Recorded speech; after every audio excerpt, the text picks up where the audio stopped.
দুনিয়ার পিছনে পাগল। ও কবরপুরের যাত্রী আমার বন্ধুরা, ও কবরপুরের যাত্রী আমার মায়েরা, মাগো একটু চিন্তা করিয়া দেখো, এই দুনিয়ার মধ্যে চিরদিন থাকার জন্য আসো নাই রে মা। এমন একটা সময় ছিল, দুনিয়া ছিল, তুমি আমি ছিলাম না, আবার আজকে আসি রে মা। ও যুবক, কেমন একটা সময় আসবে দুনিয়া দুনিয়ার মতন গড়িয়া থাকবে, এই দুনিয়ার মধ্যে আপনি আমি থাকতে পারবো না। কে বা আপনারে আমারে বানাইলো, কেউ উদ্দেশ্য নিয়ে বানাইলো? আমার মাওলায় আপনার আমার ইচ্ছা করলে একটা গরু বানাইতে পারতো কি পারতো না? আমার মাওলা ইচ্ছা করলে একটা জানোয়ার বানাইতে পারতো, একটা ছাগল, একটা ভেড়া বানাইতে পারতো। ও যুবক, একটু মুরাকাবা কর, একটু আমার মাওলার সৃষ্টি নিয়ে গবেষণা কর। আজকে দুনিয়ার পরিচয় পাইছ, দুনিয়ার জন্য পাগল হয়ে গেছ। কেউ বা সম্পদের পরিচয় পাইছ, সম্পদ কামাই করার জন্য পাগল। কেউ বা সম্মানের পরিচয় পাইছ, সম্মান ক্রয় করার জন্য পাগল। কেউ বা বিবির পরিচয় পাইছ, আজকে বিবির জন্য পাগল। কেউ ছেলে সন্তানের পরিচয় পাইছ রে ভাই, আজকে ছেলে সন্তানের জন্য পাগল। আর নিজের 3.5 হাত বডির দিকে যদি তাকাইতা, আমার মাওলার পরিচয় পাওয়া যাইতা। আর যখন আমার মাওলার পরিচয় দিলের মধ্যে ঢুকত, আমার মাওলা সারা কাউরে ভালো লাগতো না। কথা ঠিক না বেটি? আসলে আপনি আমি নিজে নিয়ে গবেষণা করি না, একদিনও চিন্তা করি না কে আমারে বানাইলো, কিসের জন্য বানাইলো। আমার মাওলা ইচ্ছা করলে একটা গরু বানাইতে পারতো, একটা কুকুর, একটা ছাগল বানাইতে পারতো। একটা গরুর মধ্যে একটা রূহ, একটা কুকুরের মধ্যে একটা রূহ, একটা ছাগলের মধ্যে একটা রূহ। আপনার আমার রূহটারে যদি ঘুরাইয়া একটা গরুর মধ্যে দিয়ে দিত, অপর্দার অন্তরালের মাগো, একটু মাওলারে চিনলে না, তারপর মাওলার কবরে যাইও। আল্লাহু আকবার, আল্লাহু আকবার। আপনি আমি একটা গরু, একটা কুকুর হয়ে যাইতাম। আল্লাহ আল্লাহ। কিন্তু আমার মাওলা আপনার আবার গরু বানায় নাই, ছাগল বানায় নাই, বেড়া বানায় নাই, বানাইছেন সর্বশ্রেষ্ঠ মানুষ। জোরে কোন সুবহানাল্লাহ। ও যুবক, মানুষ বানায়া শেষ করে নাই রে ভাই, একটু নিজে নিয়ে গবেষণা কর। আমার মাওলা ইচ্ছা করলে একটা হিন্দুর ঘরে তোমার আমারে পাঠাইতে পারতো কি পারতো না? একটা খ্রিস্টানের ঘরে পাঠাইতে পারতো, একটা ইহুদি নাসারার ঘরে পাঠাইতে পারতো। যদি হিন্দুর ঘরে পাঠাইতো রে ভাই, তুমি আমি হিন্দু হয়ে যাইতাম, খ্রিস্টানের ঘরে পাঠাইলে খ্রিস্টান হয়ে যাইতাম। কিন্তু আমার মাওলা তা করে না।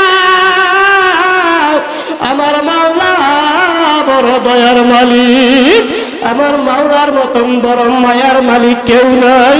রুহের জগতে একদিনও দরখাস্ত করি নাই, ও আল্লাহ, ও আমার মালিক, আপনি আমারে মুসলমানের ঘরে পাঠান।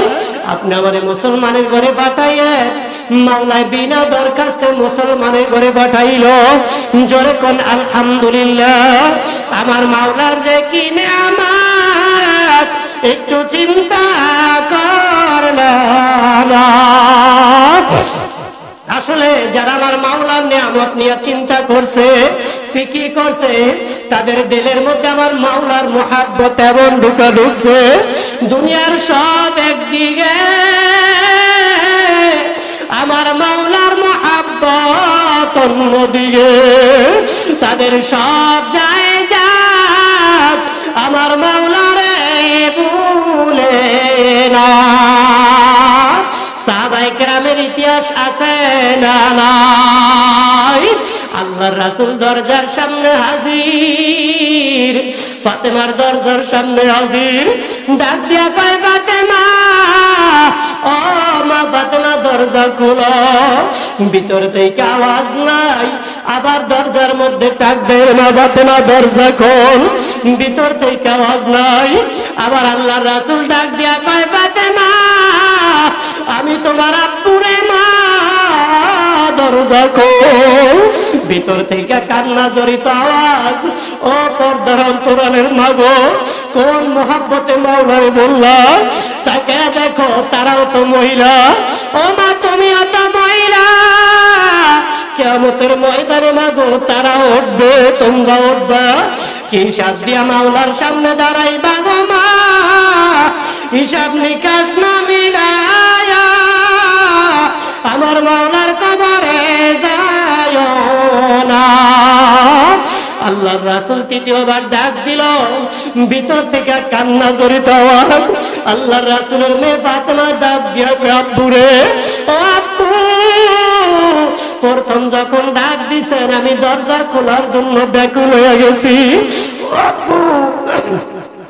আমি মেয়ে হয়ে আপনার সামনে যতটুকু পোশাক নিয়ে দাঁড়াইব রে আব্বু, অতটুকু পোশাক আমার গায়ের মধ্যে নাই। ও আব্বু, কি নিয়ে আপনার সামনে আমি দাঁড়াইব? আল্লাহর রাসূল নিজের চাদর মুবারক জালনা দিয়া ভিক্ষা করল। ডাক দিয়া কয় ফাতেমা, এই চাদর গায়ের মধ্যে জড়ায়া দরজা খোলো। ফাতেমা গায়ের মধ্যে চাদর জড়ায়া দরজা খুলিয়া দিল। আল্লাহর রাসূল ভিতরে আসলো, দেখে মা ফাতেমার গায়ের মধ্যে গোশত নাই, ফাতেমার চামড়া গায়ের সাথে লাগিয়া গেছে। আল্লাহর রাসূল ডাক দিয়া কয় ফাতেমা রে, ও ফাতেমা, তোর চেহারার অবস্থা কেন এমন? আল্লাহর রাসূলের মেয়ে ফাতেমা ডাক দিয়া কয়, ইয়া রাসূলুল্লাহ, ইয়া হাবিবাল্লাহ, আমি একদিন নয়, 2 দিন নয়, ইসলামের জন্য যদি মাসকে মাস না খায়া দুনিয়া থেকে বিদায় হই, ও আল্লাহর রাসূল, আমার কোনো দুঃখ নাই। আল্লাহর রাসূল ডাক দিয়া কয় ফাতেমা রে, তুই কষ্ট পাইছো? ও মা, তোর স্বামী কোথায়? আল্লাহর রাসূলের ডাক দিয়া কয় ফাতেমা, ইয়া রাসূলুল্লাহ, ইয়া হাবিবাল্লাহ, গো আপনার জামাই আলী যুদ্ধের ময়দানে গেছে। ও নবী, ও আমার আব্বু, আমি যদি সারাদিন না খেয়ে দুনিয়া থেকে বিদায় হই আমার কোনো কষ্ট নাই, তবে আমার 2 সন্তান হযরতে হাসান, হযরতে হুসাইন, ওদের চেহারার দিকে তাকাবো যায় না আব্বু। ওরা আজকে 5 দিন পর্যন্ত না খাওয়া, আমার চুলার মধ্যে আগুন জ্বলে না। যখন আল্লাহর রাসূলের মুখের আওয়াজ পাইল, অমনি হাসান হুসাইন ঘুম থেকে দৌড়ে আসলো। আল্লাহর রাসূলের গলা মুবারক ধরিয়া কান্দে আর নানার গালে চুমা খায়। ডাক দিয়া কয়, নানা, আমাদের বিচার করবানি। আল্লাহর রাসূল ডাক দিয়া কয়, হাসান ও হুসাইন, আমরা আল্লাহ সর্বশ্রেষ্ঠ বিচারক বানাইছে, কি এমন বিচার আমার কাছে দিবা? বলো, আমি তোমাদের বিচার করব। অমনি হাসান হুসাইন জামাটা খুলিয়া পেট দেখায়। ও নানা, দেখো আমাদের পেটের দিকে তাকায়া দেখো, আমার মা আজকে 5 দিন পর্যন্ত আমাদেরকে খাবার দেয় না। নানা গো, আমরা ছোট মানুষ, কি এমন অপরাধ করছি নানা? কেন আমার মা 5 দিন পর্যন্ত খাবার দেয় না? ও নানা, বলো আমরা কিভাবে 5 দিন না খেয়ে থাকতে পারি? আল্লাহ রাসূল 2 চোখের পানি সারিয়া কান্দে। নাতিগুলার গলার মধ্যে জড়া ডাক দেখা, নাতিরা 5 দিন না খেয়ে তোর নানার কাছে বিচার দিছ, অথচ আমি তোদের নানা, যারে না বানাইলে আল্লাহ আসমান বানাইতো না, আমার আল্লাহ জমিন বানাইতো না, চন্দ্র বানাইতো না, সূর্য বানাইতো না, আমি তোদের নানা। একটু আমার পেটের দিকে তাকাইয়া দেখ, 1টা না 2টা না 7টা পাথর আমার পেটের মধ্যে বাঁধা, আমি নানা 7 দিন খাবার খাই নাই। ও নাতিরা, আমি কার কাছে বিচার দিব? তবে নাতিরা, তবে চিন্তা করিস না, ধৈর্য ধারণ কর। মা ফাতেমা রে, তুই ধৈর্য ধারণ কর। দুনিয়ার মধ্যে বসে যদি কষ্ট করি আল্লাহকে রাজি খুশি করতে পারো, মরার পরে আর চিন্তা করা লাগবে না। ও কবরপুর যাত্রী আমার মায়েরা, আজকে সেই মালিকের মহব্বত তোমার অন্তরের মধ্যে নাই। ও যুবক, ও বৃদ্ধ বাবাজিরা, সেই মালিকের চিনো না? কে তোমার এত সুন্দর বানাইল? মুসলমানের ঘরে কে পাঠাইল? তোমার আমার যা দরকার ছিল সব কে দান করলো? আরো জোরে বলেন, কে? আমার আল্লাহ। আমার আল্লাহ ডাক দিয়ে বলেন, ইন তাউদ্দু নি'মাতাল্লাহি লা তুহসুহা। ও বান্দারে, আমি আল্লাহ তো নিয়াজ নিয়ামত তোমাদেরকে দান করেছি। আমি আল্লাহর দেওয়া নাজ নিয়ামত গুলো যদি একটা একটা করিয়া গণনা করো, তোমার হায়াতের জিন্দেগি শেষ হয়ে যাইবে। আমি মাওলার নিয়ামত গণনা করিয়া শেষ করতে পারবা না। কথা ঠিক না ঠিক? আজকে এই যে ঠ্যাং দিয়া চলি, এই পাও কার দান? আরো জোরে বলেন, কার? এই চক্ষু দিয়া দেখি, এই চক্ষু দান কার? এই জবান দিয়া বলি, এই জবান কার দেওয়া নিয়ামত? আমার আল্লাহ। আজকে সেই জবান দিয়ে আমার মাওলারে ডাকলাম না, এই চক্ষু দিয়ে আমার মাওলার কুদরতের দিকে তাকাইল না, এই পাও দেওয়া নিয়ামত পাও দেওয়াছে আমার মাওলার ঘর মসজিদে যাইল না, হাত দিয়া ভালো কাজ করল না, এই হিসাব আমার মাওলার কাছে দেওয়া লাগবে কি লাগবে না? আমার মাওলা ডাকতে বলে, বান্দা বান্দি শোন, আমি আল্লাহ তোমাদের যা কিছু প্রয়োজন সব দিয়া দিছি। এত নাজ নিয়ামত দান করেছি কেন জানো? ওমা খালাকতুল জিন্না ওয়াল ইনসা ইল্লা লিয়াবুদুন, একমাত্র আমি মাওলার গোলামি করার জন্য। তবে মনে রাখিস গোলাম, দুনিয়া পরীক্ষার হল বাধা দেওয়ার জায়গা নয়। আমি আল্লাহ তোমাদেরকে যা কিছু দরকার দিয়ে দিছি, গাছে ফল লাগবে ফল দিয়ে দিছি, জমিনে ফসল দিয়ে দিছি, নদী ভরা মাছ দিয়ে দিছি। আমি আল্লাহ তোমাদের সূর্যের তাপ লাগবে, আমি মাওলাই দিয়ে দিছি। তোমাদের অক্সিজেন লাগবে, আমি আল্লাহ বাতাস দিয়ে দিছি। আমি মাওলা কোনো কিছু কমতি করি নাই। এত নাজ নিয়ামত পাওয়ার পর যারা আমি মাওলার হুকুম মানব না, আমি মাওলারে চিনবা না, মনে রাখি আমি মাওলায় তাদেরকে ছাড়ব না। আল্লাহ আল্লাহ। কারণ আল্লাহ তাআলা বান্দা বান্দি বানানোর পর রাস্তা দুইটা জানায় দিছে, ফারিকুম ফিল জান্নাতি ওয়া ফারিকুম ফিস সাঈর। আমার আল্লাহ ডাক দিয়ে বলে, একটা রাস্তা জান্নাতের, আরেকটা রাস্তা জাহান্নামের। ও দুনিয়ার মানুষ, তোমরা যত দলে দলভুক্ত হও না কেন, মরার পরে আর দল এত থাকবে না, দল থাকবে দুইটা। কয়টা? আরো জোরে বলেন, কয়টা? একদল নাজাত পেয়ে আমার মাওলার জান্নাতে চলিয়া যাইবে, আরেক দল আল্লাহু আকবার গুমরাহ মাওলার জাহান্নামে চলিয়া যাইবে। কারা জান্নাতে যাইবে তাও আমার মাওলা দুনিয়া জানায়া দিছে কি দেয় নাই? আমার আল্লাহ ডাক দিয়ে বলেন, ইন্নাল্লাযীনা আমানু ওয়া আমিলুস সালিহাতি কানাত লাহুম জান্নাতুল ফিরদাউসি নুজুলা। জোরে কোন সুবহানাল্লাহ। যারা ঈমান আনার পরে আমল সালেহ করবা, তাদের ঠিকানা হয়ে যাবে আমি মাওলার বানানো জান্নাত। আর যারা দুনিয়ার পিছনে পড়িয়া আমি মাওলারে ভুলিয়া যাইবা, সরাকে ধরা জ্ঞান মনে করবা না, আমি মাওলা তোমাদেরকে এমনি এমনি ছাড়বো না। কারণ আমার মাওলা জানে দে বান্দা বান্দি সব। একটা গরু কিনছো, গরু এখন বুড়ো হয়ে গেছে, দুধ খাওয়ার জন্য কিনছো, গরু এখন বাছুর হয় না, দুধও হয় না, গরুটা তুমি এমনি এমনি ফালাইয়া যাও না।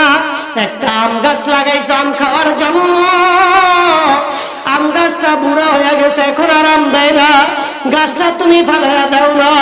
বরঞ্চ গাছটা কাটিয়া ফার্নিচার তৈরি করো, লাকড়ি বানায়া চুলায় ভাত রান্না করো। কথা ঠিক না ঠিক? আমার আল্লাহ জানে দে মানুষ, তোমাদেরকে বানাইছি আমি আল্লাহর গোলামি করার জন্য, এই দুনিয়াতে পাঠাইছি।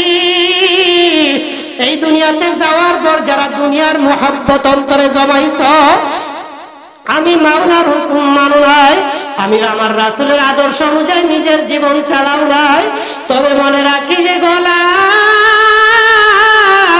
আমি মাওলা এমনে এমনে ছাড়িয়া দিব না। আমি আল্লাহ তোমাদের জন্য একটা কুয়া বানাইছি, একটা চুলা বানাইছি, যার নাম হলো জাহান্নাম। নাফরমান হইয়া যদি মাওলার আল্লাহু আকবার মৃত্যুর বিছানায় মাগো জানায়া তুইয়া গেলাম, হে যুবক জানায়া তুইয়া গেলাম, বৃদ্ধ বাবাজিরা জানায়া তুইয়া গেলাম, মানবা কি মানবা না তুমি বুঝবা, তোমার মাওলায় বুঝবে। আল্লাহু আকবার কয় আজ বুঝবা না বুঝবা কাল, কবাল খাতরা বার দিবা গাল, সেদিন আর কোনো কাজে লাগবে না। যুবক তুমি কি দেখো না কত মানুষ মরার সময় চক্ষু বের হয়ে যায়, বাথরুম পায়খানা পর্যন্ত করিয়া দেয়, আছে না নাই? আমার আল্লাহ ডাক দিয়া বলে নাফরমান হইয়া যারা মৃত্যুর বিছানায় শুইবা, নাফরমান বান্দা বান্দি দেখবে আজরাইল পাও তার জমিনে, মাথা তার আসমানে, এক হাত মাসিকে আর এক হাত মাগরিবে, বড় বড় দিঘির মতন দুইটা চক্ষু। এমন তো অবস্থা দেখিয়া নাফরমানের রুটা বাইর হইতে চাইবে না। আজরাইল ডাক দিয়া বলবে রে কবি আর বাঁচতে পারবি না। এমন তো অবস্থা দেখিয়া নাফরমানের রুটার উপরে আজরাইল এমন ধরে থাকবে, কলিজার রগগুলা সিরিয়া সিরিয়া আল্লাহু আকবার নাফরমানের রুটা বের হয়ে যাইবে। যুবক শুধু মরণে কষ্ট চাই না, তারপরে কবরের জিন্দেগি শুরু হয়ে যাইবে। আল্লাহ আল্লাহ, কবরের জিন্দেগি শুরু হয়ে যাইবে। কয় নাফরমান হয়ে যারা কবরের মধ্যে শুইবে, নাফরমানের লাশটা কবরে রাখার সাথে সাথে একটা না দুইটা না 99টা সাপ হাজির হয়ে যাইবে। দুই পাশের মাটিগুলা এমন জোরে চাপ মারবে, এক পাথরের হাড্ডিগুলা অন্য পাথরের মধ্যে ঢুকিয়া যাইবে। নাফরমান এমন জোরে চিল্লাইবে, দুনিয়ার মানুষ যদি নাফরমানের চিল্লানের আওয়াজ পাইত, এই দুনিয়ার কোন মানুষ কখনো লাশ কবরে রাখতে যাইত না। কি যে উপায়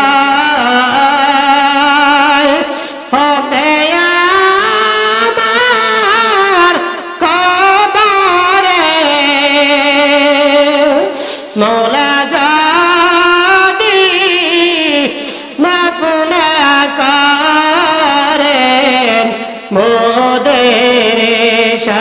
করবে গুরু জমারবে হায় রে হায়, আগুন লাইয়া দিবে কলি যায় আগুনের